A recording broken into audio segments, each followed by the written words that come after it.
Hello students, हम लोगों ने कल बात की थी पार्ट्स ऑफ सेंटेंसेस के बारे में, है ना। 2 पार्ट्स होते हैं सेंटेंस के, सब्जेक्ट एंड प्रेडिकेट। और हमने इजीली इन सेंटेंसेस में सब्जेक्ट और प्रेडिकेट फाइंड भी किए थे।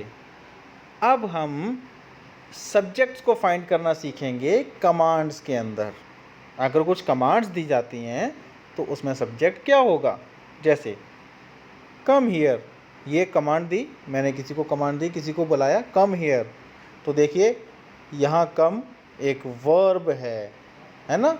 और हियर, हियर इस प्लेस को बताता है।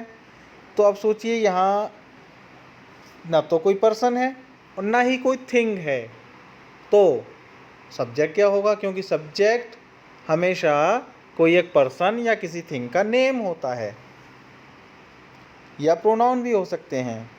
लेकिन यहाँ तो ऐसा कुछ नहीं है।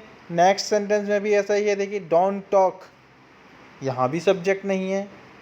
In these sentences the subject is not mentioned. In sentences में सब्जेक्ट मेंशन नहीं किया गया, लिखा ही नहीं गया।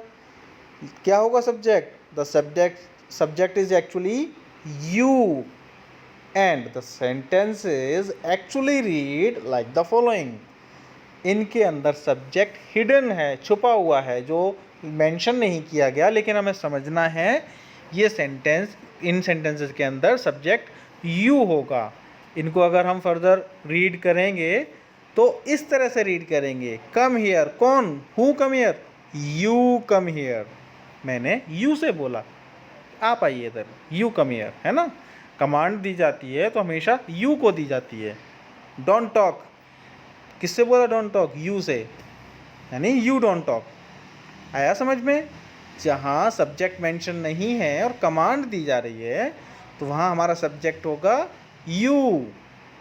ठीक है, देखिए नेक्स्ट एग्जांपल्स में भी आप अच्छे से समझ सकते हैं। जैसे हमने बोला किसी से गेट आउट, कौन गेट आउट, तो हम उसको दोबारा बोल सकते हैं यू गेट आउट, है ना। तो इसमें सब्जेक्ट क्या हुआ? You. Next stand up, teachers बोलती हैं ना क्लास में स्टैंड अप।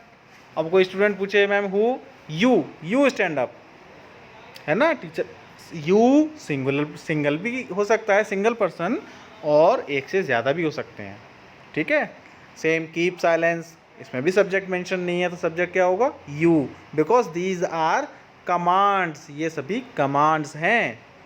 सिट डाउन, कौन sit down? You sit down. ठीक है, इतना सा समझ में आया। कमांड्स के अंदर हम सब्जेक्ट्स को कैसे फाइंड करेंगे? अगर कमांड्स दी हैं और सब्जेक्ट मेंशन नहीं है, इसका मतलब वहाँ पर सब्जेक्ट है यू। ओके, अब हम ढूंढेंगे सब्जेक्ट्स को क्वेश्चंस के अंदर। अभी तक हमने देखा था इम्पेरेटिव सेंटेंस यानी कमांड्स के अंदर, और नॉर्मल सेंटेंसेस डिक्लेरेटिव सेंटेंस के अंदर हमने सब्जेक्ट्स को फाइंड किया था। देखिए यहाँ पर the girls, Suraj, the toy car and we. और कमांड्स के अंदर जब सब्जेक्ट मेंशन नहीं होता तो वहाँ सब्जेक्ट होता है हमारा यू। अब हम देखेंगे क्वेश्चंस के अंदर सब्जेक्ट कहाँ होता है। तो subject usually comes before the predicate, predicate से पहले ही सब्जेक्ट यूज़ किया जाता है यूजुअली, है ना। लेकिन सब क्वेश्चंस के अंदर ऐसा नहीं होता, but in questions subjects come after predicates, predicates के बाद में सब्जेक्ट आ जाता है। जैसे वेयर इज़ मदर, अभी बताया था आपको सब्जेक्ट या तो कोई पर्सन या किसी थिंग का नेम होगा। यहाँ पर देखिए वेयर तो कुछ नहीं है ना, वेयर इज क्वेश्चन वर्ड। यहाँ किसके बारे में बात हो रही है? Mother, where is mother, this is the subject and the remaining is predicate. Same who are you, तो देखो यू कोई पर्सन है, this is subject and this is predicate. Where is my book, तो my book, this is subject, this is predicate. What is this? This is subject and this is predicate.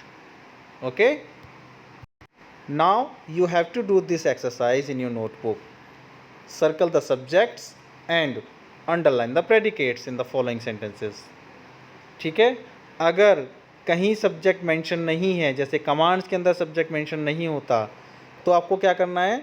उस sentence के सामने YOU लिखना है और उसको circle करना है। ओके, चलिए होमवर्क करके मुझे सेंड करिएगा, ठीक है। Till then bye bye, take care.